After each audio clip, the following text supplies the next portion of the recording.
ya, terus tiba-tiba hilang. Dia muter gitu terus tiba-tiba hilang. Apa Oh, kabar? oke. Ya ampun Mbak Ari, apa kabar di Nah, negara sana? Bisa kangen sama alhamdulillah. negara. Di sini setengah tujuh, soalnya udah setengah tujuh malam. Oh, oke. Di sana setengah 7 malam. Wah, kita berada Ah, di time zone yang berbeda ini, Mbak. yang penting, anu ya, masih di bawah langit yang sama katanya. Ya, jadi romantis, Mbak. Di Malam sana minggu kan gimana, Mbak? gitu. Malam minggu Oh pasti romantis ya iya, kan? betul, betul, betul. Di sana gimana Mbak cuacanya?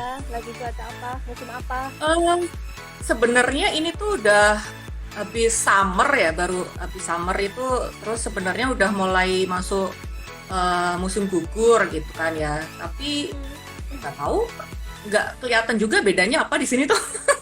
Oh gitu, nggak Kadang dingin summer ya? tuh ya banjir kayak kemarin kan banjir di sini tuh kan pas lagi summer ya gitu. Jadi pas Oh, summer oke. banjir.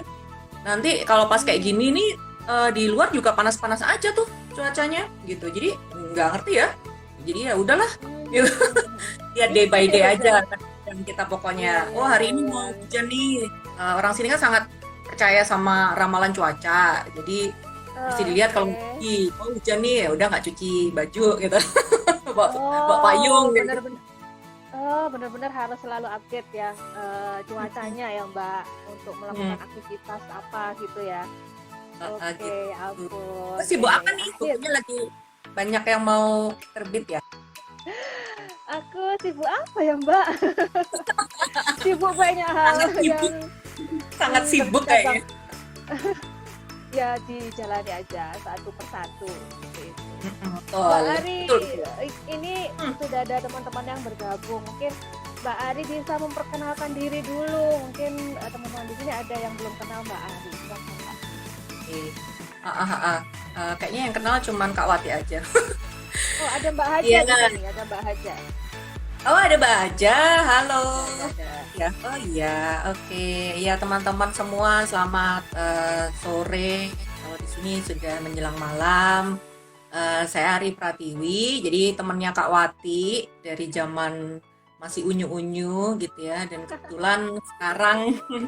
kebetulan sekarang saya psikolog anak, keluarga, remaja dan keluarga di Universitas Brawijaya gitu. Tapi sekarang lagi studi lanjut di eh, universitas di Australia gitu.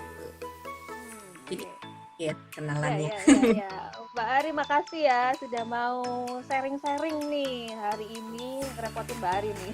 Gangguin Mbak Oh Ari nih. enggak, saya juga makasih udah diundang. Tombok kangen kan katanya gitu ya. Tahu mau kangen nih. Ya ampun, seneng banget.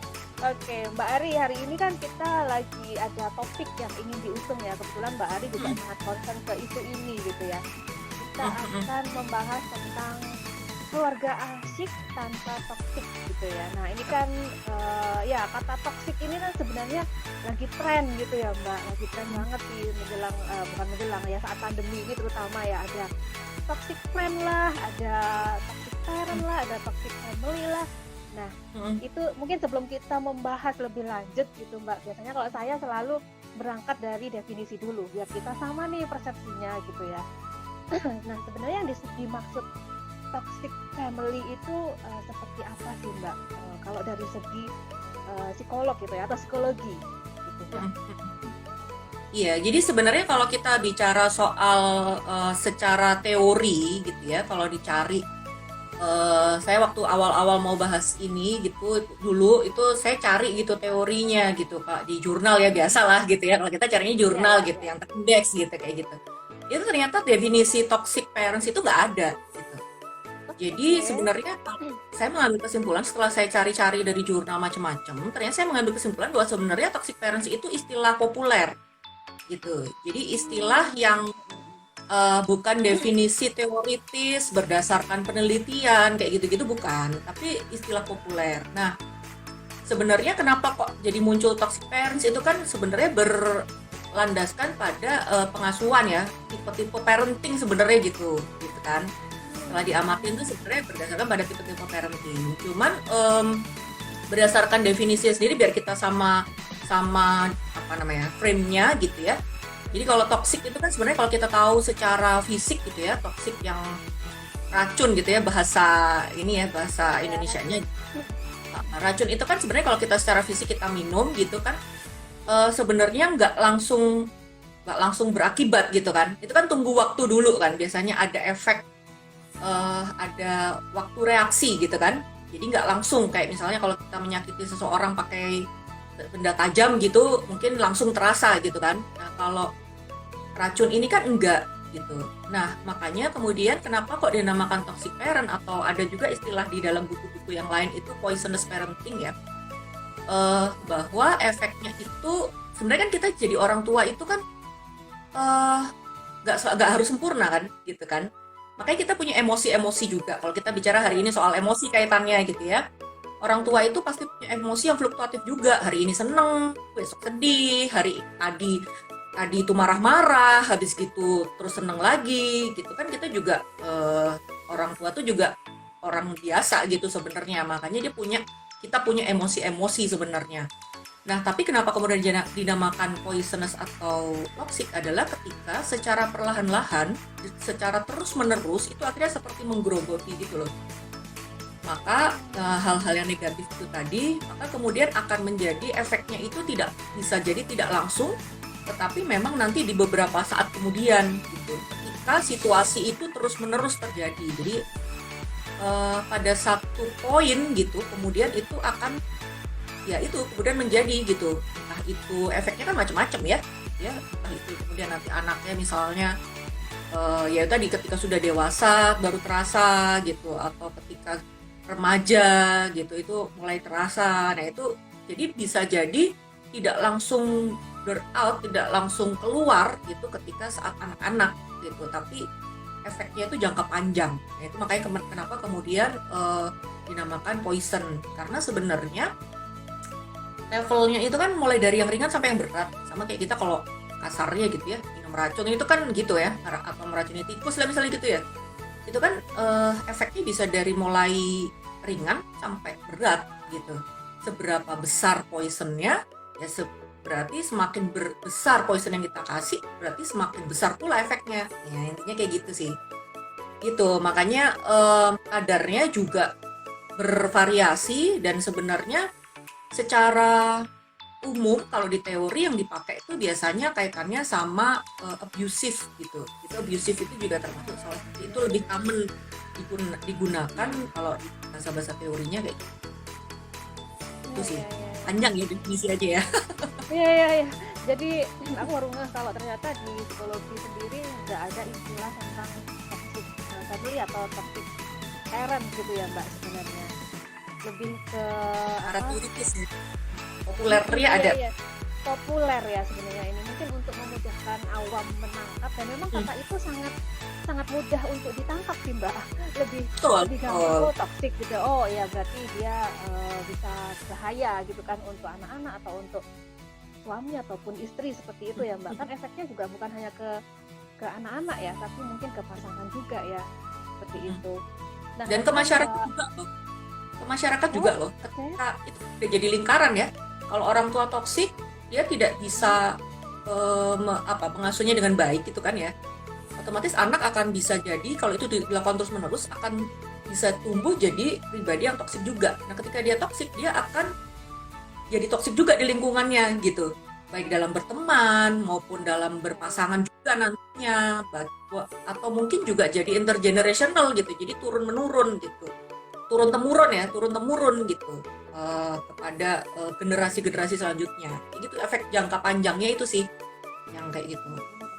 Nah, masalahnya nih Mbak, kadang ya kita itu kan kadang ngerasa pola asuh yang kita terapkan itu kan udah bener gitu ya, kita jadi orang tua itu ya kayaknya udah pas lah ini.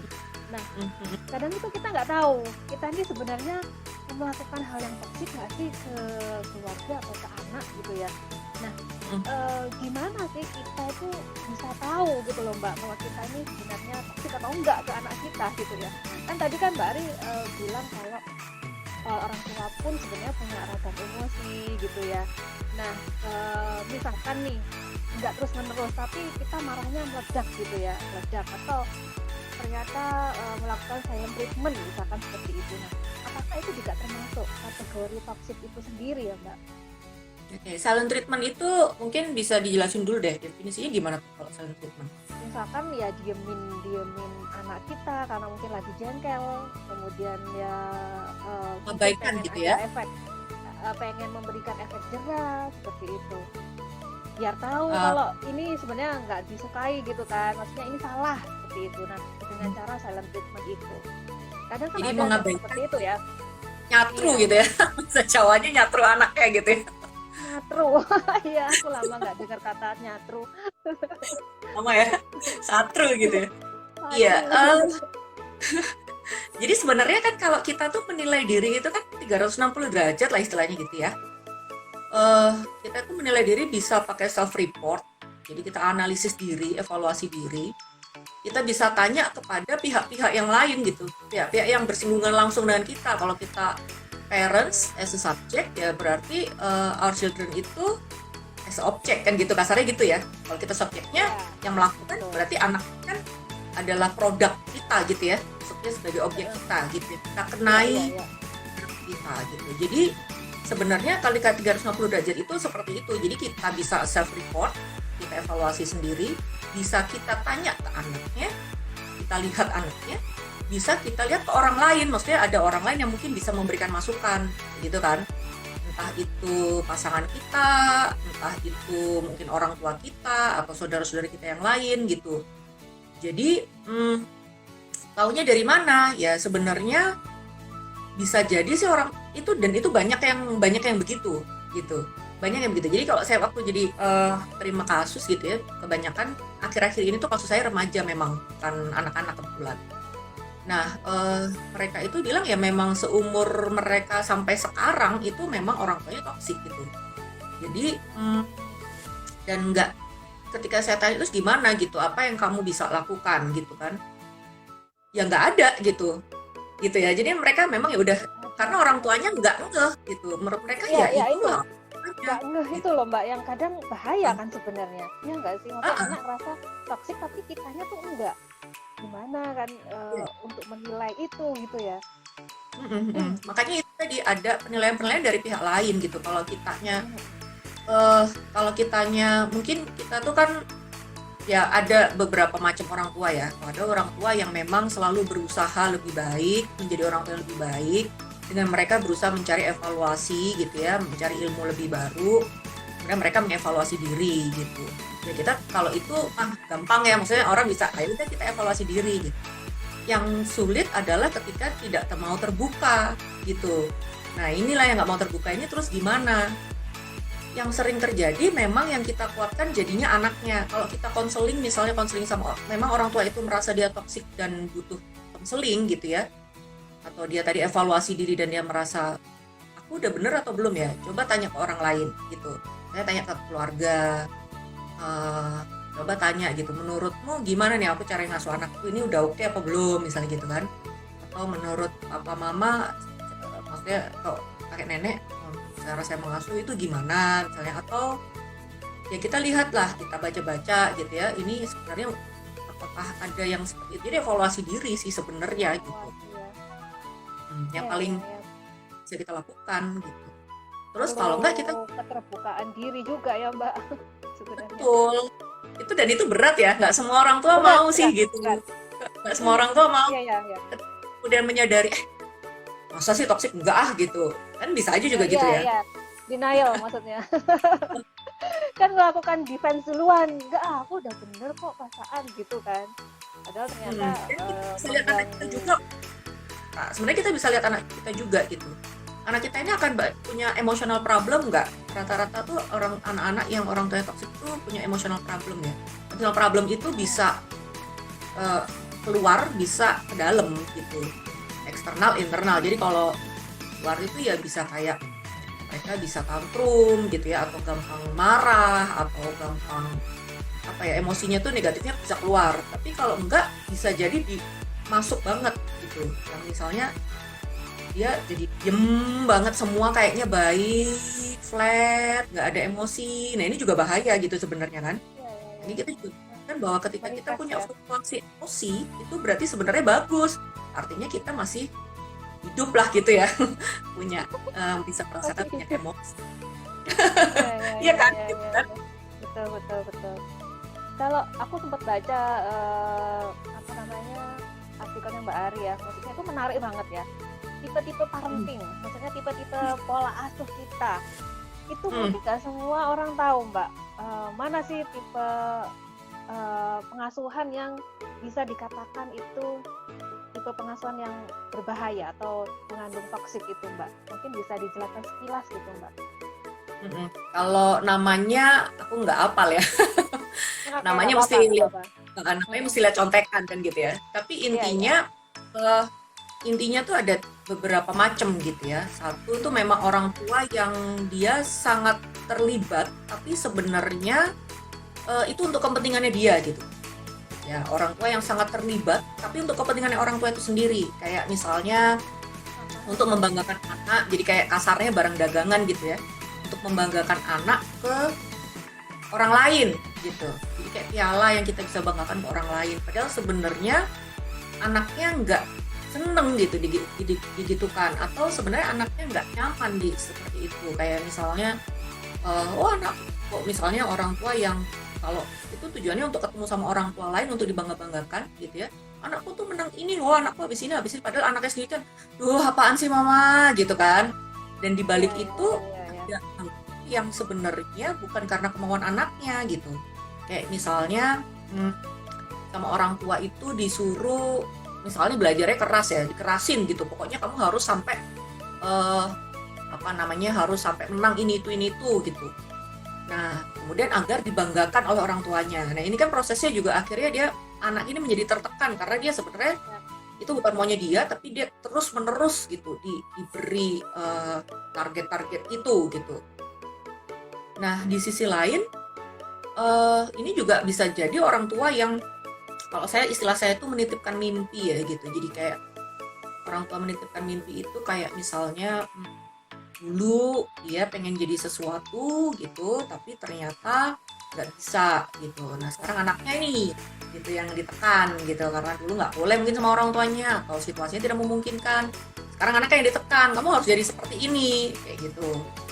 Nah ini orang tua sangat terlibat, orang tua ini sangat terlibat sama anaknya gitu, tapi mereka maksa gitu ya.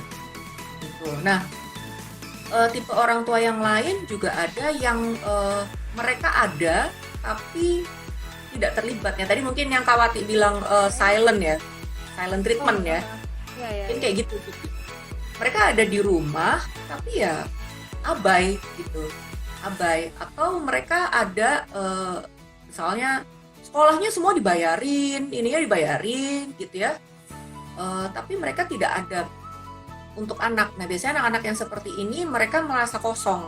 Kalau yang tadi merasa tertekan, yang ini merasa kosong gitu. Jadi ini kebalikannya yang ekstrim ya, kebalikan yang ekstrim. Iya kan, bisa jadi kayak gitu kan. Kayak misalnya punya orang tua kayak nggak punya tua nih gitu. Maksudnya ada orang tuanya dibayarin semuanya, tapi ternyata ketika ada situasi ketika dia jatuh, ketika dia butuh seseorang itu orang tuanya nggak ada. Jadi secara emosional itu menjadikan dia lebih kosong ya, empty gitu rasanya. Kayak ya tadi mungkin anak-anak yang kemudian akhirnya emosinya juga bisa jadi nggak terlalu nggak terlalu kelihatan ya gitu ya, bisa mengungkapkan gitu ya. Kayak gitu. Jadi memang dan sekarang ini banyak juga orang tua yang memang atas nama orang tua tapi gini, ini banyak juga terjadi ya, kayak misalnya gini, drama gitu. Orang tuanya suka drama. Kayak misalnya bukan drama Korea loh ya Kak Wati. Tapi ya. Kalau itu aku suka Mbak. Tapi orang tuanya suka drama kayak misalnya gini. Apalagi sih gitu, yang kenapa sih kok kamu nggak bisa melakukan ini gitu. Padahal semua tuh sudah mama kasih buat kamu misalnya gitu. Jadi nyindir yang akhirnya membuat anak itu merasa nggak enak hati, perasaannya nggak nyaman terus gitu. Karena dia seperti itu, orang tuanya bilangnya gitu ya, misalnya papa tuh loh sudah melakukan ini demi kamu.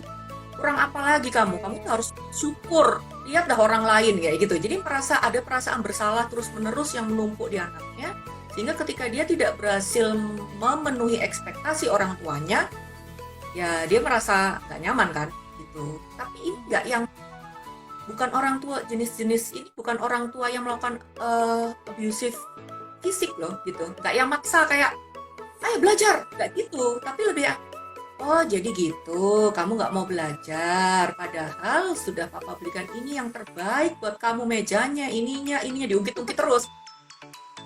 Halus sih, Gitu tapi ada itu nggak? menyakiti sebenarnya. Ya menyakiti kan gitu, tapi nggak Iya, langsung iya. mak jelek gitu tuh, nggak Iya, langsung betul, yang betul. nggak langsung kalau tadi saya di awal bilang langsung kalau misalnya kita pakai benda tajam tuh langsung jelek gitu ya, ini tuh enggak gitu ya kan gitu. Tapi ya itu tadi, jika itu terus menerus dilakukan ya makin menggerogoti kan, ya kayak efek poison itu tadi gitu. Apa namanya, pelan-pelan tapi ya pasti gitu ya jadinya ya gitu, efeknya tuh jangka panjang gitu sih. Wow.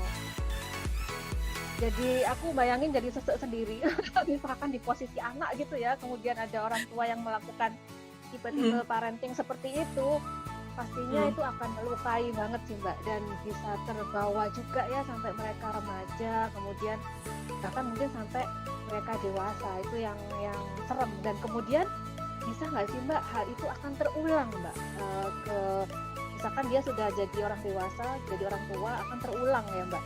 Bisa ya, siklus itu berulang kembali. Bisa banget. Bisa banget. Makanya Bisa banget ya. sebenarnya kita tuh gini sih prinsipnya gitu. Kalau karena saya juga menekuni family therapy juga gitu ya. Prinsipnya ketika kita mau menikah itu memang urusan kita itu harus sudah selesai sebenarnya gitu. Kita udah firm, udah fit untuk masuk ke pernikahan gitu. Sehingga kita bisa memastikan bahwa kita akan bisa memberikan pengasuhan yang baik. Pengasuhan yang sesuai untuk anak. Kita nggak bisa, kalau saya prinsipnya tuh nggak ada pengasuhan yang benar ya. Pengasuhan itu yang benar, harus gini itu nggak ada. Tapi pengasuhan itu memang harus sesuai untuk masing-masing anak. Karena anak itu masing-masing beda. Gitu. Jadi kita nggak ada yang bilang benar, sesuai teori. Kalau ngomongin teori saya punya banyak gitu ya. Tapi apakah itu pasti kepada orang tua? Enggak gitu, nggak ada yang benar gitu sebenarnya secara teori.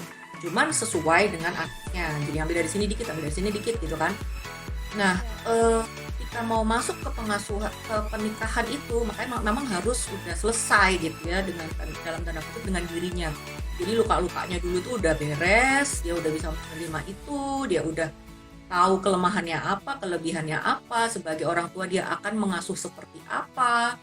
Itu perlu didefinisikan sih sebenarnya gitu. Nanti kalau aku punya anak aku akan begini gitu. Nah, itu dia udah harus fit kayak gitu. Sehingga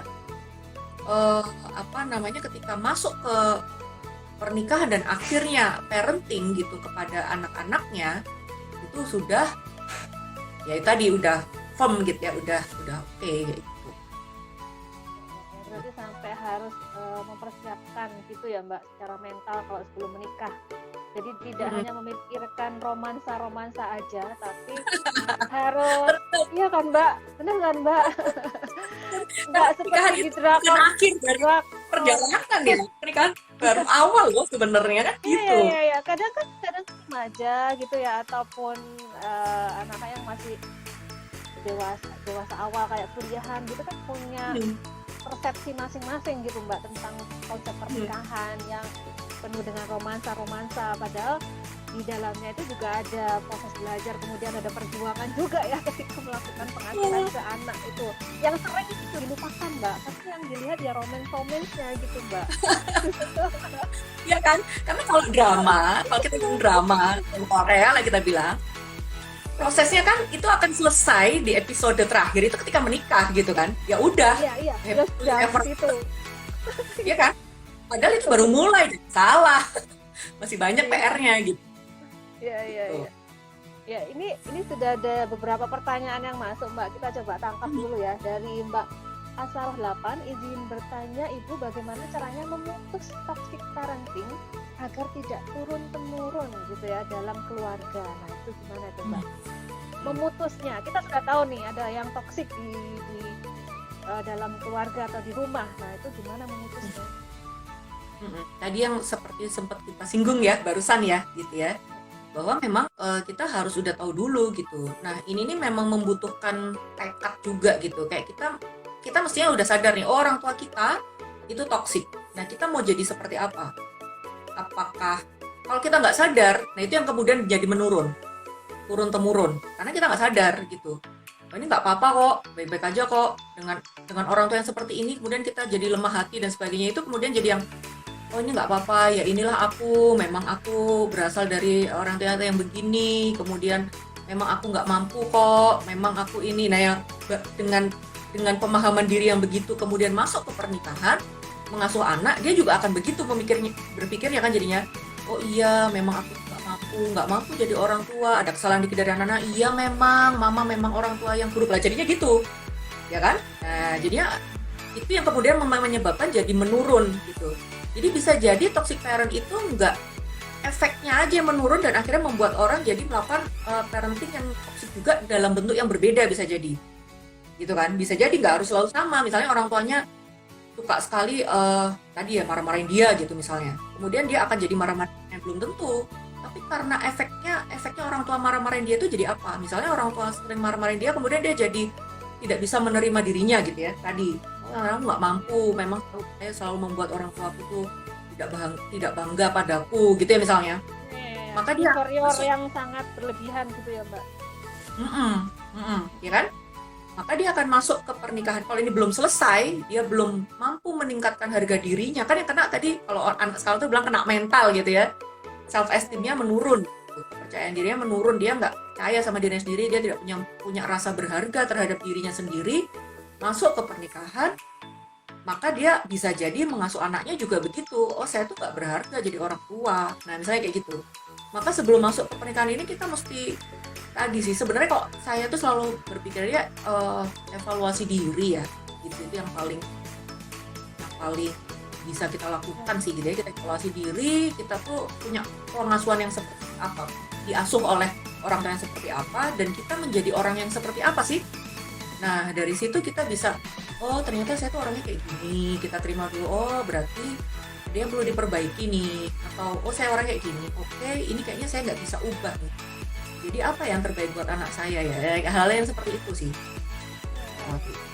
Memang untuk memutus tuh lebih evaluasi ke diri kan. identifikasi, ya identifikasi dulu gitu ya Mbak, evaluasi kemudian diidentifikasi terus diterima, itu penting ya Mbak, maksudnya melakukan penerimaan atas apa yang kita lakukan, kemudian apa yang terjadi di masa lalu, mungkin mengalami hal yang buruk yang akhirnya menjadi diri kita sekarang seperti itu, kemudian gimana memperbaiki, kemudian strateginya seperti apa. Nah itu mungkin yang bisa memutus rantai toksik di dalam keluarga. Semoga nanti bisa menjawab ya Mbak Asaroh 8. Kemudian ini ada pertanyaan lagi nih. Sebentar, saya tampilkan aja. Tips menghadapi orang tua toksik agar tidak dicap durhaka. Nah ini Mbak, durhaka nih.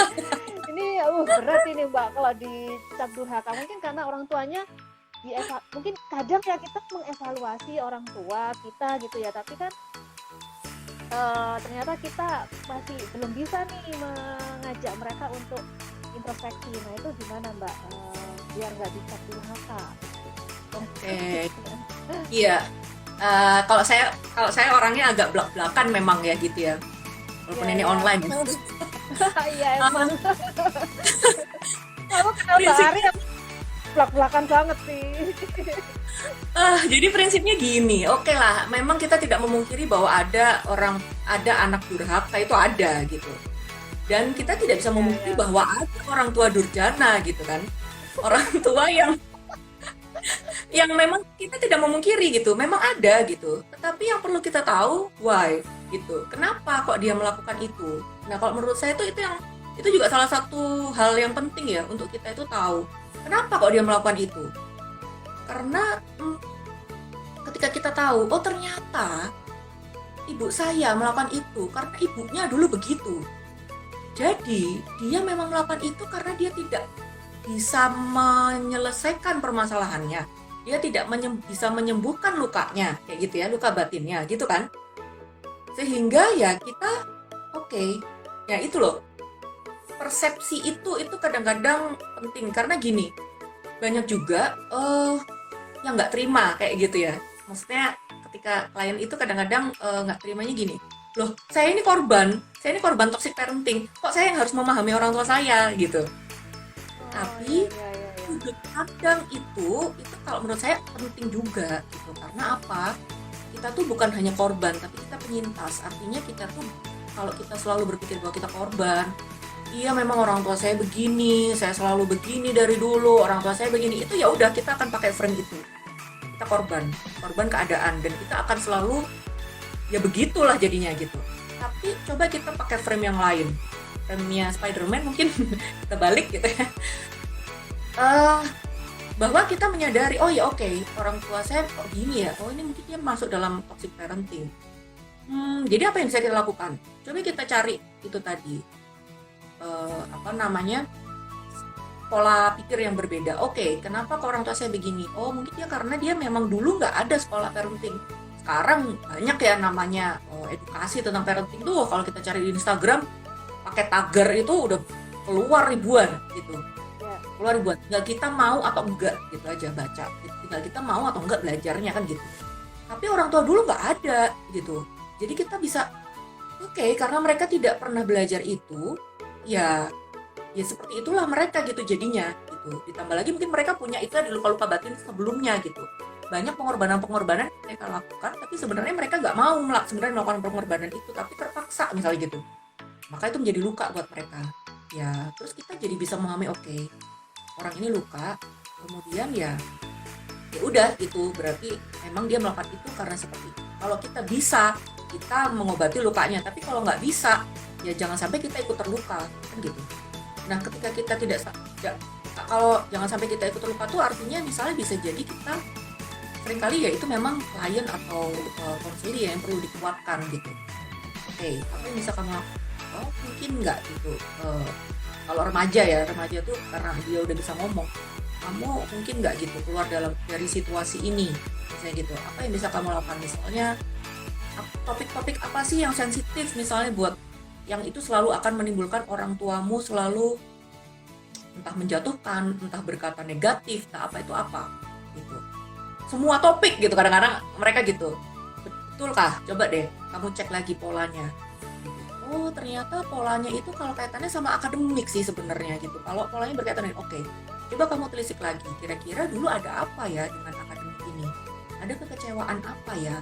Nah gitu. Jadi ada yang kita berusaha membuat korban itu menjadi lebih survive gitu, menjadi lebih resilience, menjadi lebih memahami situasinya dan akhirnya dari situ dia akan bisa tahu keluarnya lewat jalan yang mana sih. Karena kadang-kadang tuh kalau udah semua tumpuk gelap itu kan dia nggak tahu nih jalan keluarnya, cahayanya di mana gitu. Jadi ya kita membantu bisa ke sana gitu sebenarnya. Kamu punya kekuatan apa sih gitu? Oh aku bisa ini. Oh oke. Nanti kalau kira-kira kamu bisa ngobrol dengan siapa sih yang bisa membantumu untuk, karena kan anak-anak itu atau remaja itu kan inferior ya sebenarnya ya dibanding orang tua ya. Tuh, orang tua bagaimana juga kan gitu. Kamu bisa minta tolong siapa nih untuk cerita gitu, untuk cerita tentang orang tua dan sebagainya. Kita pokoknya intinya menguatkan. Kalau memang orang tuanya nggak bisa diapa-apain, yang tadi saya bilang orang tua juga bisa ada yang durjana gitu. Menguatkan anak ini agar dia bisa kuat sampai pada waktunya dia bisa keluar dari rumah. Ya gitu aja sih yang bisa lakukan. Gitu. Biar jadi lebih tangguh gitu ya Mbak.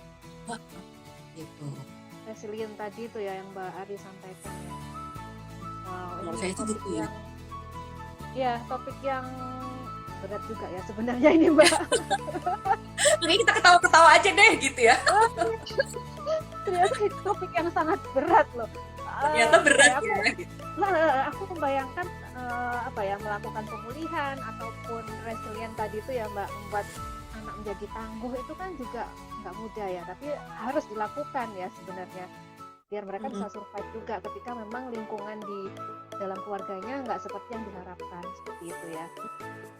Nah ini menarik Mbak, ada pertanyaan dari Mbak Intan. Ini Mbak Intan tanya lagi nih, gimana menghadapi tetangga toksik, yang toksik ya. Karena yang tadi Mbak Ari sampaikan, toksik itu, perilaku toksik itu bisa sampai keluar gitu ya, ke lingkungan, ke orang sekitar. Nah, kalau memang kita menghadapi situasi seperti itu, apa ya sih yang sebenarnya harus kita lakukan? Atau jika kita menemui keluarga yang memenuhi kriteria toksik gitu ya Mbak, itu apa sih yang harus kita lakukan? Apakah memang kita abaikan aja, cuek aja, ataukah memberitahu, atau sejauh apa kita melakukan intervensi kalau itu memang sudah mulai mengganggu? Hmm, hmm. Jadi maksudnya yang toksik orang lain ya gitu ya. Yang toksik orang lain ya. Kalau ini kan pertanyaannya Mbak Intan nih itu menghadapi tetangga toksik. Jadi orang lain toksik kepada kita gitu ya, atau orang lain toksik kepada anaknya. Maksudnya gimana ya? Orang lain toksik. Iya, Kita lihat nih kelakuan orang iya, itu iya. kepada anak gitu, atau orang itu yang toksiknya ke kita. Gimana tuh? Menurut Kak Wati yang mana sebenarnya? Kalau saya membayangkan mungkin toksiknya ke kita ya, dan mungkin Toksik. akhirnya bisa berdampak juga ya ke anak-anak jadinya. Hmm. Jadi kalau sebenarnya sih itu tadi ya, kita tuh kadang-kadang berusaha untuk memahami dulu gitu. Kenapa sih kok dia toksik? Oh, mungkin hidupnya lagi susah gitu. Kenapa sih kok dia toksik? Oh, mungkin mainnya kurang jauh. Simpelnya, kalau mau ngomong simpel-simpelan, walaupun hidup itu ya nggak sesimpel itu ya. Tapi intinya gitu deh. Iya, iya, Intinya iya, kita iya, memahami, iya. dia memahami dulu. Kenapa sih kok dia begitu? Dia pasti punya alasan untuk begitu, gitu. Entah karena hidupnya memang sulit, jadi dia akan selalu merasa toksik. Dia nggak mungkin nggak merasa ya, tapi dia merasa dunia itu sangat sangat menyebalkan buat dia gitu. Jadi dia sebel aja semua sama dunia. Dia selalu marah aja sama dunia. Ya memang sebenarnya toksik kan dia kan gitu kan sebenarnya kan. Tapi kenapa dia bisa toksik? Pasti ada alasannya. Entah dulu dia dari pengalaman-pengalaman hidupnya yang sebelumnya gitu ya. Kemudian dia jadi begitu. Nah, kita kan berusaha untuk itu kan. Oh, oke. Udah. Oh ya karena memang dia mungkin ya memang begitu ya dari dulu dia diasuh seperti ini. Makanya dia toksik. Ketika kita punya pemahaman itu, kalau menurut saya jadi baru kita bisa oke, ya udah gitu. Memang dia toksik itu masalah dia sendiri gitu. Kita nggak perlu terjebak juga dalam toksik itu, gitu kan? Ya kalau menurut saya jadinya begitu. Tapi kalau kita Batasan ya belum Mbak, gimana? ada batasan ya jadinya. Ya kan? Tapi kalau kita terpancing, oh ini orang kok gini sih, terus kita terpancing emosinya juga gitu ya. Salah dia kesel banget ya, kita terpancing juga. Itu kita akan capek sendiri kan. Nah ini kan masalah toksik dia kan. Jadi akhirnya kita teracuni sebenarnya oleh si toksik ini. Tapi kan jangan sampai kita teracuni, istilahnya gitu kan. Ya udah kita netralisir aja gitu perasaan kita netralisir aja situasinya dengan ya tadi menerima oh ya dia emang kayak gitu, ya itu masalah dia bukan masalah kita, misalnya hal-hal yang kayak gitu. Jadi kita sebisa mungkin tidak teracuni. Kalau kita akhirnya terpancing, kita juga membalas, kita juga melakukan hal yang sama, itu namanya kita sudah teracuni kan.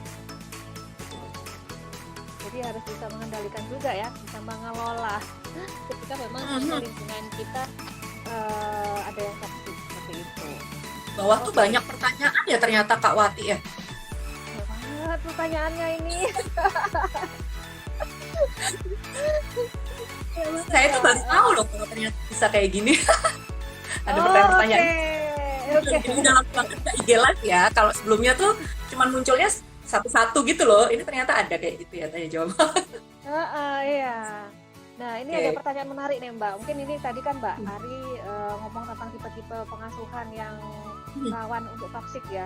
Ketika orang tua memimpikan sesuatu, kemudian nggak tercapai, dan itu dipaksakan ke anaknya biar terwujud gitu ya. Nah, ini berkaitan banget nih dengan pertanyaan Mbak Airinda. Dari umur berapa sih sebenarnya kelihatan bakat anak agar dalam pengasuhan ortu kita tuh nggak memaksakan nantinya, karena kalau dipaksa akhirnya jadinya kita jadi toxic parent gitu loh Mbak. Gitu. Nah gimana tuh Mbak? Sebenarnya bakat itu kan kelihatannya sejak lahir ya. Asal kita tuh observe anak kita baik ya. Itu kita sebenarnya udah bisa tahu kok gitu. Cuman kadang-kadang orang tua itu muluk-muluk gitu. Maksudnya tadi jadinya nggak objektif. Itu sebenarnya kemauan kita, bukan kemauan anaknya. Jadi observasinya bias gitu, bias. Tapi sebenarnya kalau kita mau telusuri, sebenarnya kita tuh udah tahu kok. Oh, anak kita itu ternyata kok dia senengnya ngomong kayak gini-gini ya. Dia nggak seneng yang olahraga. Dia itu senengnya menjalin, dia sukanya ngomong, menjalin relasi dengan orang. Dia bisa tahu loh caranya treat orang gitu. Padahal nggak pernah kita ajarin. Dia bisa loh punya kekayaan bahasa gitu yang kita sebelumnya nggak pernah ajarin, kok dia tiba-tiba tahu ya, kok dia nah itu sebenarnya kita udah tahu, oh anak ini tuh sebenarnya mungkin dia linguistik kemampuannya, atau dia mungkin kemampuannya relasi gitu, ya kan. Interpersonal atau intrapersonal atau hal yang kaitannya dengan gitu. Ya janganlah kemudian dipaksa, ya kamu olahraga aja gitu, udah jangan banyak ngomong, belajar aja lah. Justru dengan ngomong itu sebenarnya dia gain knowledge, apa, dapat knowledge-nya tuh dari situ, dari dia ngomong, dia mensarikan apa yang dia pelajari dengan ngomong, sebenarnya kan gitu.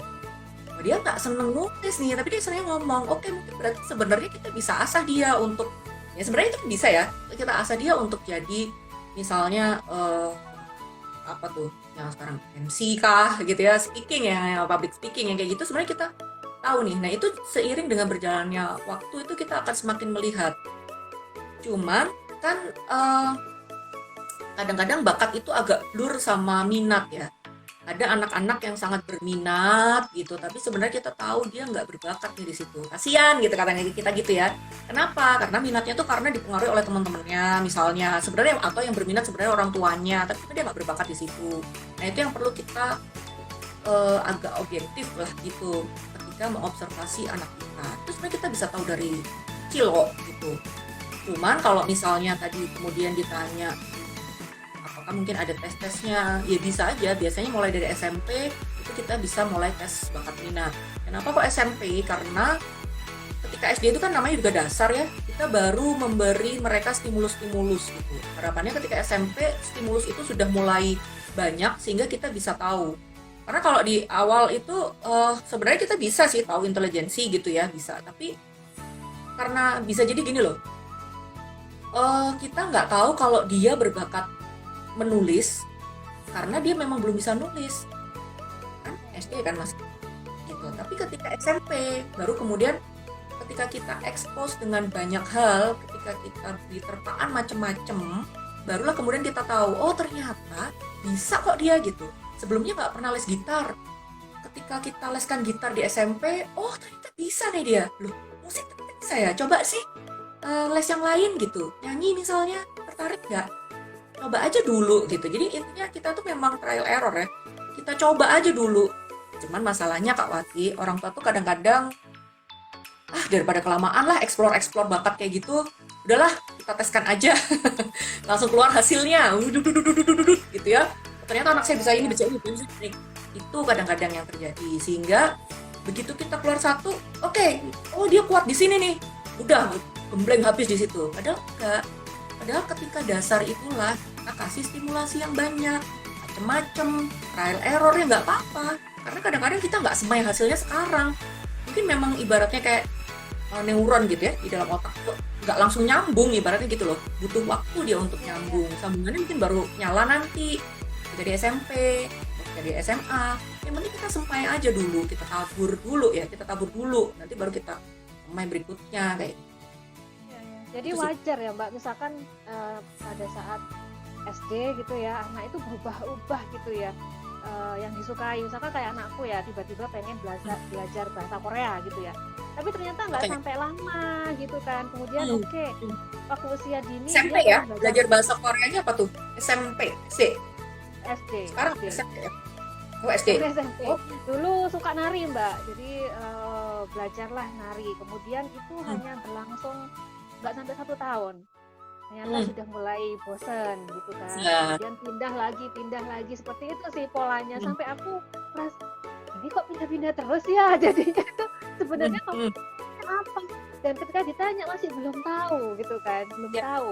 Sementara ada beberapa anak lain yang sudah tahu apa yang dimau. Nah kadang itu ya itu juga bahaya ya Mbak, membandingkan anak kita dengan anak orang lain, itu juga toksik nggak sih Mbak? Iya, kalau itu terus-menerus dilakukan ya jadi toksik ya. Artinya gini, ini saya juga dengar tuh dari teman-teman anak ya, yang mereka juga remaja ya gitu. Mereka juga karena udah mulai bisa ngomong ya, mulai bisa mengungkapkan maunya apa dan sebagainya. Mereka juga bilang kayak gitu. Kenapa sih kok selalu dibandingin gitu sama kakaknya, sama adiknya gitu? Adik tuh lo bisa gini loh. Kenapa sih? Terus orang tuanya bilangnya gini. Sebenarnya kan kita ingin memotivasi kamu gitu. Jadi dari sudut pandang orang tuanya mereka ingin memotivasi biar anaknya lebih punya apa tuh, lebih punya keinginan untuk itu, lebih termotivasi gitu. Tapi Punya anaknya bilang, tujuan gitu. Punya tujuan misalkan ya. ya kan? Anaknya bilangnya itu tuh aku selalu dibanding-bandingin gitu. Nah, itu kalau menurut saya sebenarnya letaknya di komunikasinya sih, cara mengkomunikasikannya ya. Ketika itu bisa jadi toksik ketika orang tua selalu bilangnya dimulai dari kamu kok gini sih itu gitu ya. Jadi fokusnya bukan hanya pada kamu gitu intinya. Oke, kamu kemarin kan udah pengen kayak gini. Nah, sekarang pengen apa lagi gitu. Kita coba pengen apa lagi. Mana yang kamu seneng. Jadi kita selalu evaluasi aja gitu anak ini. Kamu seneng nggak? Evaluasi itu bukan jangan dibayangin kayak sumatif ya, jangan dibayangin kayak ujian, tapi evaluasinya itu lebih kayak Ngobrol. Ya. ya, lebih kayak gitu kan. Oh, kamu tadi habis les itu enggak gitu. Perasaanmu gimana habis les ini? Seneng sih, besok masih pengen les lagi. Heeh. Oke, berarti kayaknya kamu seneng ya di ini ya. Iya gitu. Oke. Kira-kira ada nggak gitu? Mungkin idola gitu yang kamu ada di sini. Misalnya kayak gitu kan. Ya. Kayak nari misalnya. Oh, oke, kamu ada nggak? Seneng nggak lihat tarian yang apa gitu? Terus kita temenin dia untuk cari tarian yang mana. Terus kamu senengnya tari tuh ada macam-macam loh tari ini. Kamu tari yang kayak apa? Misalnya gitu. Jadi tuh kita evaluasinya terusnya kayak gitu sih. Ya, Jadi nggak apa-apa. Ya, emang waktunya menyemai, ya apa tuh namanya? Menabur gitu ya. Tinggal nanti kita semai ketika SMA, kuliah itu biasanya kita udah mulai oke, selama ini kamu gini, yo coba difokuskan lagi seperti apa. Karena kadang-kadang terlalu banyak pun itu juga nggak oke ya. Maksudnya anaknya juga jadi bingung sendiri tanpa arah, pengen dan sebagainya. Itu tetap kita dampingi terus. Kamu kayaknya kok ini udah mulai bosen. Kenapa sih kok bosen? Gitu. Apa yang bikin kamu bosen? Karena gini. Karena kalau anak saya gitu ya, misalnya bosennya itu karena ini, karena tingkat level kesulitannya makin lama makin tinggi. Kan kalau kita terus menerus di satu bidang itu kan makin lama levelnya makin tinggi kan. Nah disitulah kemudian dia jadi aku udah nggak mau lagi deh ini gitu. Makin lama makin berat, aku nggak mau lagi. Nah disitulah peran kita kan. Oke, ya kalau kita belum pernah belajar ya pasti berat gitu. Tapi kalau udah pernah dicoba mungkin akan lebih ringan. Nah ya, itu kan peran kita di sini. Ya. Jadi kita mesti tahu juga kenapa dia bosan. Kuncinya sih sebenarnya harus sering-sering ngobrol ya Mbak. Ngobrol kemudian ditanya, digali emosinya seperti itu ya. Ya. Ini aku nyambung pertanyaan Kak Ika Lukita. Izin bertanya, gimana caranya memperbaiki hubungan dengan anak jika kita secara nggak sadar selama ini sudah melakukan hal yang toksik ke anak? Apalagi Mbak, misalkan ya anaknya itu masih usia dini. Itu gimana ya Mbak? Kan kalau misalkan anak sudah kelas 4, 5 SD ke atas itu kan masih enak ya, kita diajak ngobrol, kemudian evaluasi. Itu kan lebih bisa gitu ya mengungkapkan emosinya. Nah kalau untuk anak yang masih usia dini itu gimana ya Mbak memperbaikinya? Jangan dikira anak usia dini itu nggak punya emosi loh ya, gitu.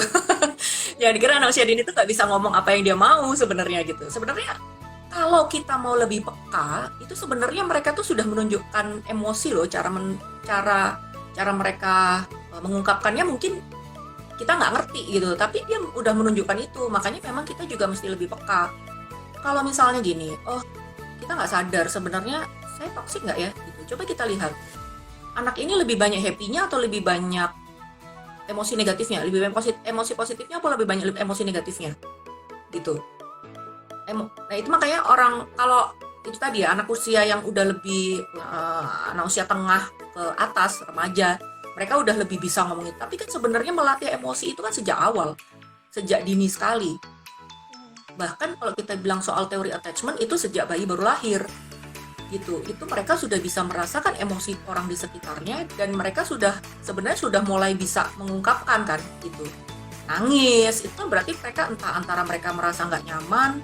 Nah mereka nggak nyamannya apakah secara fisik ya, misalnya kan tipis gitu basah, atau mereka udah mulai merasa lapar kayak gitu-gitu ya. Itu kan ada perasaan nggak nyaman makanya mereka nangis gitu. Terlalu lama digendong ke sana ke sini mereka badannya sakit semua, nggak enak, mereka juga akan nangis. Maka itu cara mereka mengungkapkan emosi kan sebenarnya gitu. Maka ya orang tua di usia dini pun kita udah mulai berlatih untuk bisa mengenali emosinya anak gitu. Ini sangat lekat banget nih sama sama apa namanya temanya Kak Wati akhir-akhir ini ya, emosi ya gitu ya. Tentang emosi ya. Jadi memang kalau kita bilang, oh enak tuh kalau anak udah usia tengah, kita udah bisa tahu, dia udah bisa ngomong loh. Tapi sebenarnya mereka tuh sebenarnya sudah mulai berusaha mengkomunikasikan emosi mereka itu sejak kecil banget gitu, sejak bayi banget sebenarnya gitu. Makanya, tapi karena mereka mungkin secara verbal terbatas, makanya kita sebagai orang tua yang mesti lebih peka kan gitu. Kenapa anak ini kok? Kadang-kadang itu gini loh, anak itu di rumah sama di luar itu beda ya. Nah, itu yang kita juga mesti sering-sering komunikasi ya sama guru. Kayak misalnya bu guru bilang, oh anak ini kalau di sekolah sangat rapi, patuh sama gurunya, menyenangkan. Tapi kalau di rumah diem aja. Diajak ngomong orang tua nggak mau deh nih. Ada apa ini? Gitu kan. Sebaliknya, ada anak-anak yang di rumah, wah ceria, sering ketawa nih. Tapi kalau di sekolah diem, nggak mau ngapa-ngapain. Nah itu kan kita mesti cari tahu ya. Ada apa dengan dia kan gitu. Kenapa ya gitu. Nah itu memang pinter-pinternya kita untuk cari tahu gitu emosinya dia apa. Nah itu yang akhirnya mau nggak mau kan kita evaluasi secara keseluruhan kepada pengasuhan kita juga kan. Ada apa ya, jangan-jangan kalau apa namanya, jangan-jangan kalau misalnya dia sebenarnya nggak seneng tapi dipendem gitu ya, nggak tahu ini. Jadi kita harus oke, berarti kalau kayak gitu kita harus menciptakan situasi yang dimana dia lebih nyaman pada dirinya, dimana dia bisa lebih bebas untuk ngomong bahwa dia nggak suka. Karena bisa jadi gini, ekspresi orang tua itu kadang-kadang kita nggak sadari gitu. Misalnya ada orang tua gini yang nggak cocok gitu ekspresinya, anaknya nakal luar biasa, melakukan ini tuh wah dianggapnya nakal gitu. Tapi orang tuanya, ayo jangan nakal, ini nggak cocok nih. Ya nggak? Oh, oke, Ngomongnya jangan nakal, tapi ini jangan nakal, kan nggak cocok. Tapi sebaliknya, kita bilang gini, nggak apa-apa kok. Ma, aku gini-gini. Iya, nggak apa-apa. Oh, tapi nggak apa-apa. Mama tadi kan dari tadi udah bilang nggak apa-apa. Lo ini nggak cocok. Iya nggak? Iya, aku paham maksudnya. Gitu. Ya itu sih yang kadang-kadang kita tuh nggak sadar ya. Jadi memang nggak sinkron. Nah, itu ditangkap sama anak gitu. Bahkan ada anak-anak yang kita punya, ini ada gambar-gambar kalau kita belajar gitu ya, itu ada ininya, ada anak yang kalau mama marah gambarnya itu terus jadi monster gitu. Jadi mereka bisa ngeliat, oh ini tuh mama marah nih, ngomongnya nggak apa-apa tapi kok wajahnya gitu. Kan mereka akan melihat ya gitu kan, mama. Nah itu kan nggak cocok gitu. Mereka sebenarnya punya kok gitu emosi-emosi itu, ketakutan sendiri. Kalau misalnya, aduh habis jatuhin gelas nih, familiar nggak ya sama ceritanya ya? Iya, familiar banget. Jatuhin gelas pecah gitu, mereka punya ketakutan gitu. Tapi gimana caranya orang tua untuk menyampaikan itu kan gitu? Kalau yang toksik ya, mereka akan terus menerus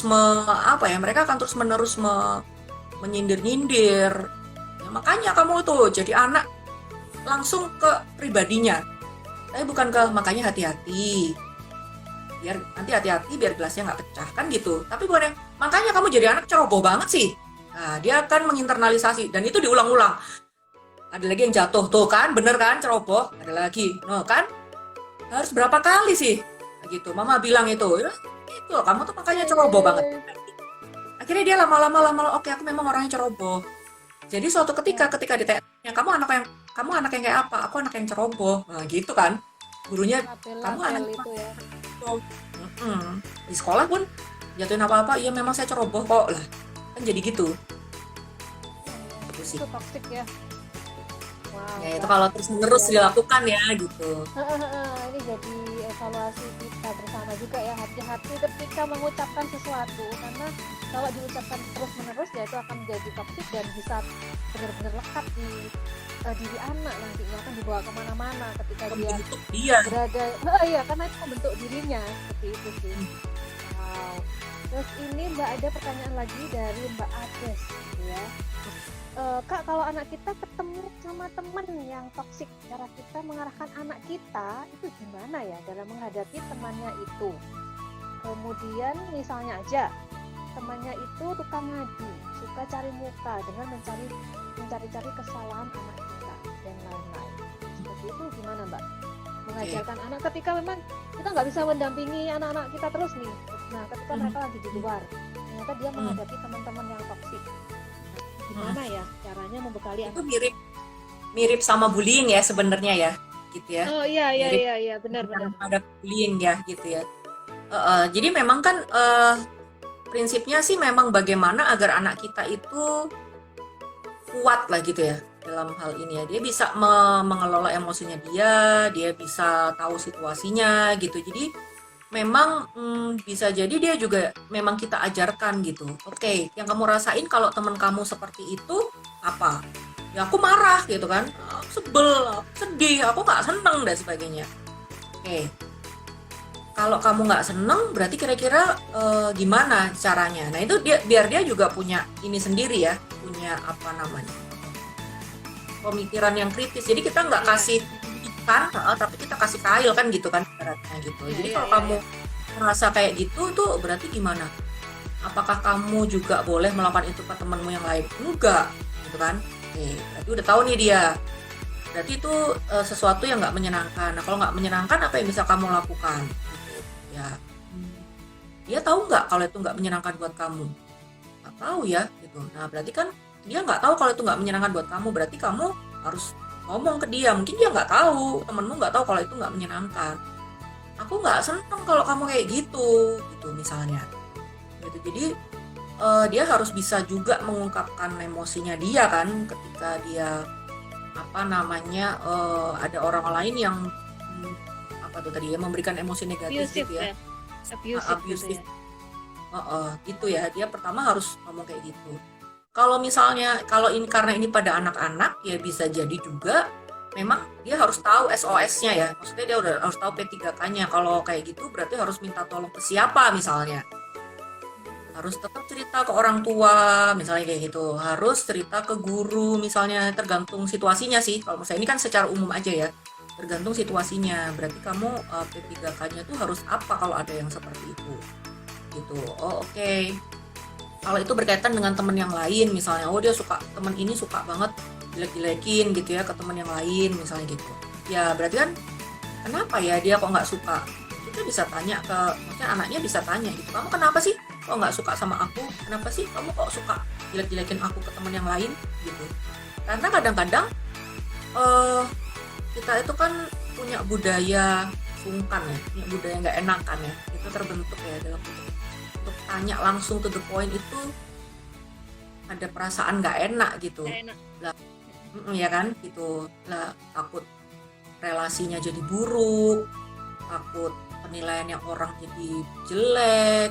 Nah, hal-hal yang kayak gitu sih sebenarnya, karena kita hidup di dalam budaya yang sangat peduli pada penilaian orang lain kayak gitu. Maka Betul banget. gitu ya, maka disitulah kemudian jadi penting gitu buat anak ini ketika dia jadi, maksudnya dia akan merasa ini penting, diomongin sama orang lain, diomongin jelek ke orang lain. Nah itu tuh berarti kan ada orang yang menilai dia jelek. Nah itu kan jadi kemudian jadi penting buat dia gitu. Penting. Nah Ya ya ya. kemudian kita mesti apa tuh, dudukkan lagi perkaranya gitu. Kamu merasa apa gitu. Kadang-kadang kan toksik itu ya tadi saya bilang mulai dari ringan sampai berat ya.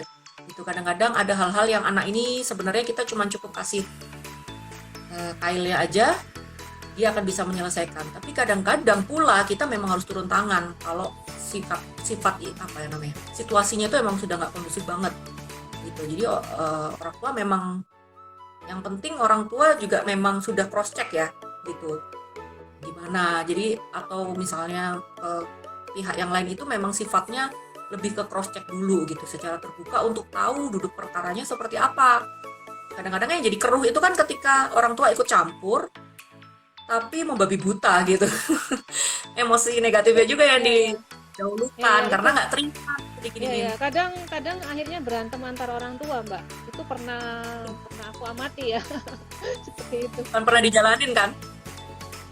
Alhamdulillah enggak. Jadi cuma mengamati ya, waktu itu anakku masih TK sih, PAUD TK. Itu kan memang masa yang anak-anak itu susah untuk diarahkan gitu ya, Mbak, susah diarahkan, mungkin masih eksplor, kemudian egonya lagi tinggi-tingginya gitu kan. Nah, ya itu ada kejadian-kejadian yang nggak sengaja antar anak, kemudian orang tuanya yang saling nggak terima, seperti itu sih yang aku Gitu ya. amati. Mm-mm. Itu sering Padahal waktu terjadi. orang tua sih bertengkar, anaknya udah main lagi ya.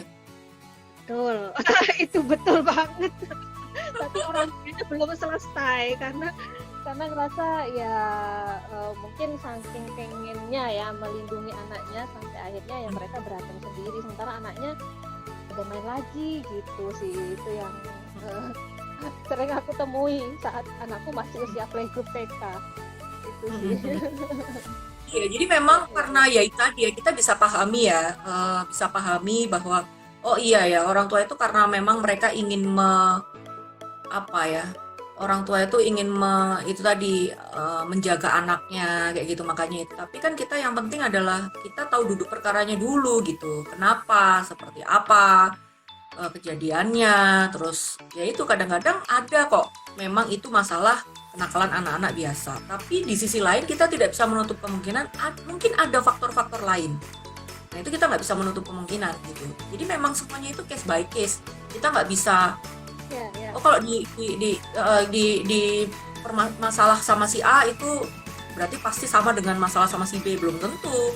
Masalah anak itu menyakiti yang lain itu penyebabnya mungkin bisa beda-beda gitu. Nah, itu kita memang mesti case by case untuk melihat secara lebih jelas. Nggak bisa digeneralisasi juga ya, karena itu tadi seperti yang Mbak Ari sampaikan, level toksik itu bisa dari yang ringan sampai berat, dan kalau memang berat ya memang harus ada mediasi, mungkin ada bantuan dari profesional. Betul. Mungkin itu yang harus kita lakukan sih. Yang paling utama sebenarnya mengidentifikasi, kemudian mendeteksi dulu, menggali apa yang terjadi, seperti itu ya Mbak. Akhirnya solusinya bisa pas nantinya.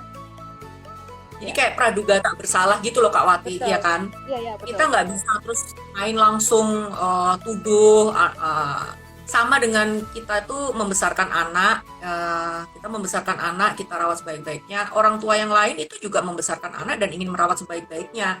Makanya ketika kita berusaha empati dengan kenapa orang tua lain melakukan itu, kita jadi bisa lebih mengelola emosi sih kalau menurut saya. Gitu. Ya. Ini ada pertanyaan menarik lagi. Ini banyak banget Mbak yang nanya ini, apakah memang pernah mengalami situasi toksik atau gimana nih? Sepertinya ada yang sedang berjuang ini Mbak. Oke, ini dari Mbak Vichan 1727. Bagaimana menghadapi mertua yang toksik yang selalu ingin ikut campur dalam keluarga? Nah ini kalau situasi seperti ini terjadi, apa ya yang harus kita lakukan? Mungkin nggak hanya mertua, misalkan kakek, nenek yang beda pengasuhan dengan kita gitu ya, itu gimana ya caranya biar anak juga nggak bingung nanti, karena kalau terjadi terus menerus kan juga bahaya juga ya Mbak. Itu memang agak tricky ya kalau kayak gini tuh ya, maksudnya mertua nanti kalau akhirnya kita salah langkah dipecat jadi menantu gitu ya. Saya gitu kan. Mau ngomong juga maju mundur Mbak, aku bisa membayangkan ya posisinya kan. Mau ngomong takutnya enak kan ya, itu tadi ya seperti Mbak disampaikan gitu kan. Ada faktor culture juga yang mungkin menahan kita untuk speak up gitu ya ke mertua atau ke kakek nenek karena nggak enak gitu sih. Apa yang harus kita lakukan Mbak? Sebenarnya kalau menurut saya itu sebenarnya lebih kepada kitanya tuh maunya gimana. Kadang-kadang kita itu juga nggak jelas gitu, kitanya juga nggak konsisten gitu, ya kan? Bisa jadi begitu. Tapi kita perjelas dulu deh, duduk perkaranya kitanya ini itu sebenarnya pengennya pengasuhannya mau seperti apa. Bisa jadi orang tua atau mertua itu terlalu ikut campur karena kita juga nggak jelas pengasuhannya. Gitu. Maksudnya itu, ya sorry itu saya bisa jadi juga kan gitu. Karena saya juga gitu ngadepin grandparents ya, orang kakek nenek yang mereka cerita menantu saya itu gini. Padahal saya tuh maunya gini gitu. Nah buktinya anak saya tuh jadi kok gitu. Jadi seperti itu tuh karena pengasuhan saya begini. Lah kok menantu saya maunya ngasuh cucu saya begini ya. Itu kan, itu kita mesti tahu pandangannya kan sebenarnya kenapa kok sampai timbul masalah relasi, kalau menurut saya itu ya karena kita tuh punya kepala yang berbeda dengan orang lain ya. Makanya ketika kita nggak melihat dari sisi orang lain ya akhirnya jadi timbul masalah gitu kan. Dari dua pihak gitu, orang lain nggak ngelihat kita nggak ngelihat orang lain, kan gitu masalahnya ya.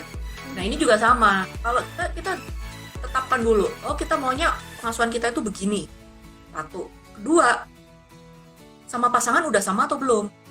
Jangan-jangan kalau pasangan kita itu made in orang tuanya, yang mana mertua dengan pola asuh yang sama itu mau mengasuh pasangan kita dengan, maksudnya mengasuh pasangan kita dulu dengan mengasuh anak kita maunya sama, bisa jadi sebenarnya pasangan kita ini juga toksik karena hasil dari didikan orang tuanya toksik toh gitu. Misalnya orang tuanya maunya gini, samain dulu sama pasangan kita, kamu maunya pengasuhannya gimana. Kalau ternyata pasangan kita ya terserah bapak sama ibu, nah ini kan hasil pengasuhan toksik nih berarti nih, ya kan. Punya pendirian Itu gitu ya Mbak. nggak punya pendirian jadinya. Oh jadi kita aduh ini lebih berat lagi nih biasanya kalau sudah. Jadi kita kadang-kadang entah kita tuh bisa bapak, bisa ibu ya. Kita bisa, karena saya sudut pandangnya ibu-ibu gitu ya. Tapi sebenarnya ini bisa berlaku juga buat bapak-bapak juga. Yang mana kita itu pengennya mengasuh anaknya begini gitu. Terus ternyata ketika kita florkan dengan pasangan, kita bicarakan sama pasangan, ternyata pasangan itu ya tadi, tapi bapakku tuh kan begini memang, ibuku tuh kan memang begini. Jadi kita merasa sendirian dalam mengasuh anak. Kita merasa sebagai pihak yang dianiaya nih dalam hal ini, yang diekskludkan nih gitu. Ya, anak kok terus, nah kita jadi merasa sendirian. Nah ini yang menjadi kemudian jadi chaos nih gitu. Yang penting pertama kita udah tahu kita maunya seperti apa. Yang kedua dengan pasangan itu sejalan gitu. Tapi kalau pasangan ini pun ambigu, pasangan itu masih, tapi kata bapak ibu gini, tapi lebih belain orang tuanya. Nah apapun baik itu buruk atau jelek gitu ya. Nah ini di sini kita bisa jadi wah ini lebih rumit urusannya gitu. Jadi disamakan dulu sama pasangan, kita bisa satu suara dulu. Oke kita ngasuh anak begini, maunya begini. Kalau sudah baru kita ya tadi entah komunikasikan ke orang tua, entah kita minta tolong siapalah untuk ngomong ke orang tua kita, entah pasangan yang harus ngomong ke orang tuanya kayak gitu kan. Itu kita tuh sebenarnya ini cuman tinggal tergantung komunikasinya aja gitu. Kadang-kadang itu kan orang tua tuh jadi apa ya, jadi bete kan. Kita tuh kan kalau ini agak panjang ya, kita tuh sandwich generation sebenarnya. Kita tuh ada di tengah-tengah, bagaimana kita menjaga anak juga kita merawat orang tua gitu kan. Nah itulah bagaimana kemudian kita berusaha menjaga perasaan baik orang tua kita dengan tetap menumbuhkan hal positif ke anak kita kan gitu. Kita di tengah-tengah nih, jadi harus kita yang kuat untuk menjaga, menyeimbangkan gencetan dari atas dan dorongan dari bawah. Ibaratnya kayak gitu. Gak gampang gitu. Jadi ya komunikasinya ke orang tua kayak gimana, jangan sampai mereka tersinggung malah makin gencet anak kita kan, mereka tersinggung malah makin runyam situasinya. Tapi kalau balik lagi ternyata tadi ada yang durjana tadi, ya udah tinggalin aja. Ngapain kita dalam hal-hal yang terus-menerus dilukain kok mau aja kan gitu ya, kasarnya gitu. Tinggalin aja kalau sudah kayak gitu. Tapi ya itu situasi yang udah terakhir banget ya. Kalau kita memang segala situasi positif udah berusaha kita tempuh, nggak bisa ya. Komunikasi bolak-balik dengan kesabaran, dengan didoakan nggak bisa.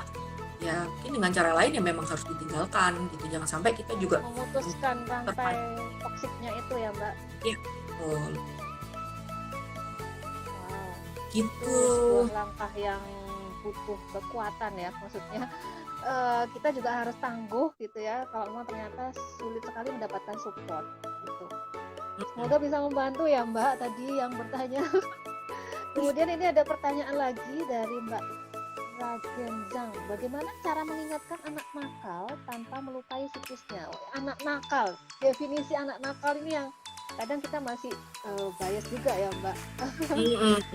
Betul, karena kalau udah nakal itu kan balik lagi ya, kita tadi kalau kita kenapa sih kok kita ada masalah secara sosial atau relasi, karena kita tuh hidup dalam kepala yang berbeda dengan orang lain, yang mana kita nggak tahu cara pandangnya dia kayak gimana. Sehingga ya itu tadi yang kita bilang nakal, apa nih definisinya gitu, balik lagi gitu. Apakah nakal itu tidak menuruti apa yang kita mau, apakah nakal ideal kayak gitu ya, maksudnya kalau kita bilang kurva normal itu mungkin di luar normalan gitu ya. Ya, kita mesti lihat apakah anak nakal ini itu tadi sih, kita dudukkan dulu dalam posisi anaknya. Kita lihat dulu dia sisi kenapa kok dia melakukan itu. Kan itu sebenarnya bisa dikomunikasikan. Tapi kecuali kalau kita bicara soal anak yang memang sudah punya gangguan ya, gitu ya. Saya itu hal yang berbeda gitu. Kita udah pasti gangguan atau mungkin hambatan dalam secara emosi kayak gitu ya. Itu pasti hal yang beda, emotional problem kayak gitu itu pasti hal yang beda. Tapi kalau kita dianggapnya itu karena tidak sama dengan apa yang kita harapkan, nggak sama dengan apa yang kita mau, kemungkinannya dua. Satu, sebenarnya kita toksik nggak ya? Gitu pertanyaannya. Kalau kita selalu bilang dasar kamu tuh nakal, nggak pernah mau nurut gitu, sehingga kalau nggak nurut itu pasti nakal. Ya udah, kita melakukan hal-hal yang mungkin bisa toksik juga. Tapi apakah itu bisa dibiarkan? Ya enggak, maka kita bisa lakukan hal yang kedua gitu. Selain kita memang gitu ya, kita cek gitu ya. Ini sebenarnya kenapa kok dia melakukan itu? Dan kalau memang butuh bantuan profesional ya silakan gitu. Maksudnya artinya mungkin kadang-kadang tuh kita kalau udah pakai itu tadi ya, kita udah punya masalah tuh pakai apa tuh kacamata kuda gitu. Kayaknya masalah itu udah ruwet aja. Mungkin kita butuh orang lain yang melihat dari bird view, dari sudut pandang lain, untuk mengajak kita melihat dari sudut pandang lain gitu. Nah itulah mungkin makanya butuh mungkin profesional juga gitu.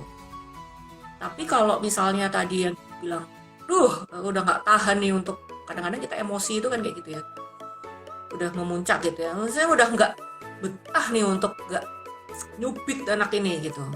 Nah itu memang perlu kesadaran gitu ya untuk kita, kenapa sih kok saya perlu nyubit gitu, apakah memang nggak ada hal lain yang bisa dilakukan selain nyubit misalnya gitu.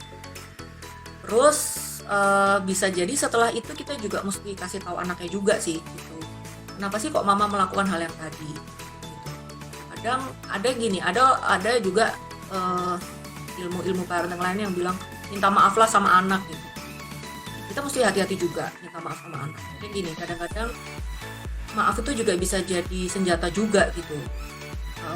Setiap kali buat salah kita minta maaf, mukul habis itu kita minta maaf, jadinya kita jadi gampang gitu. Nanti kan bisa minta maaf, nah kita akan gitu, maaf tuh nggak ada artinya, atau mama besok akan mukul aku lagi gitu, tuh mama besok akan nyubit aku lagi. Anak tuh juga udah bisa berpikir gitu kan. Makanya setelah itu kita tahu perlu polanya ya Mbak, tahu polanya ya.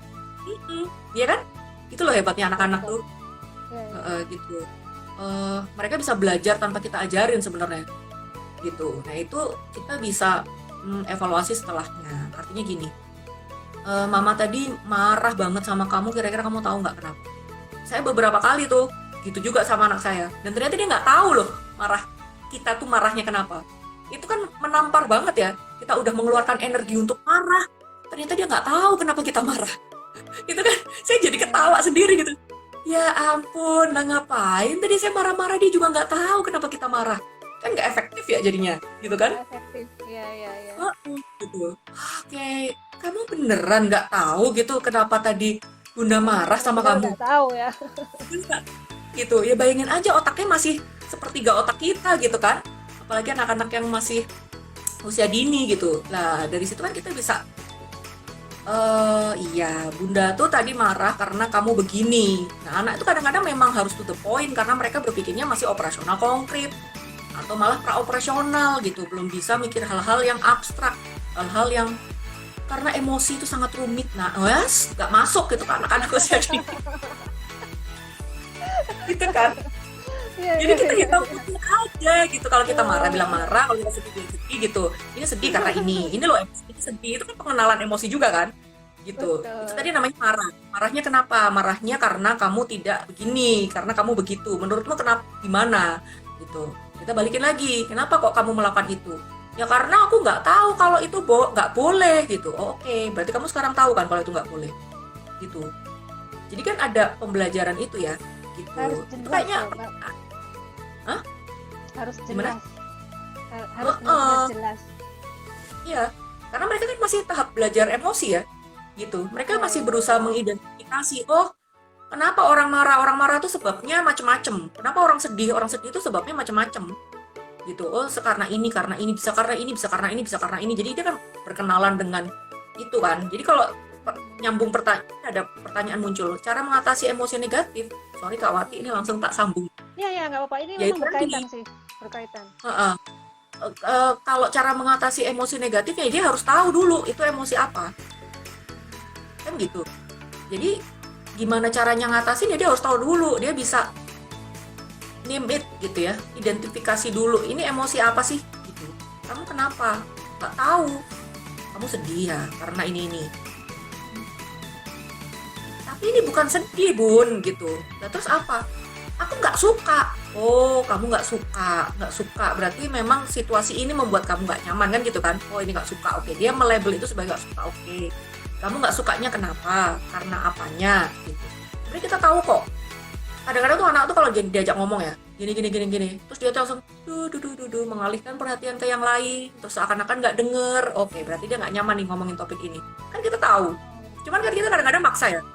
Kamu nggak dengerin apa kata bunda tadi? Gitu. Kamu denger nggak sih bunda ngomong gitu? Itu sebenarnya Kata denger. bunda, kata bunda.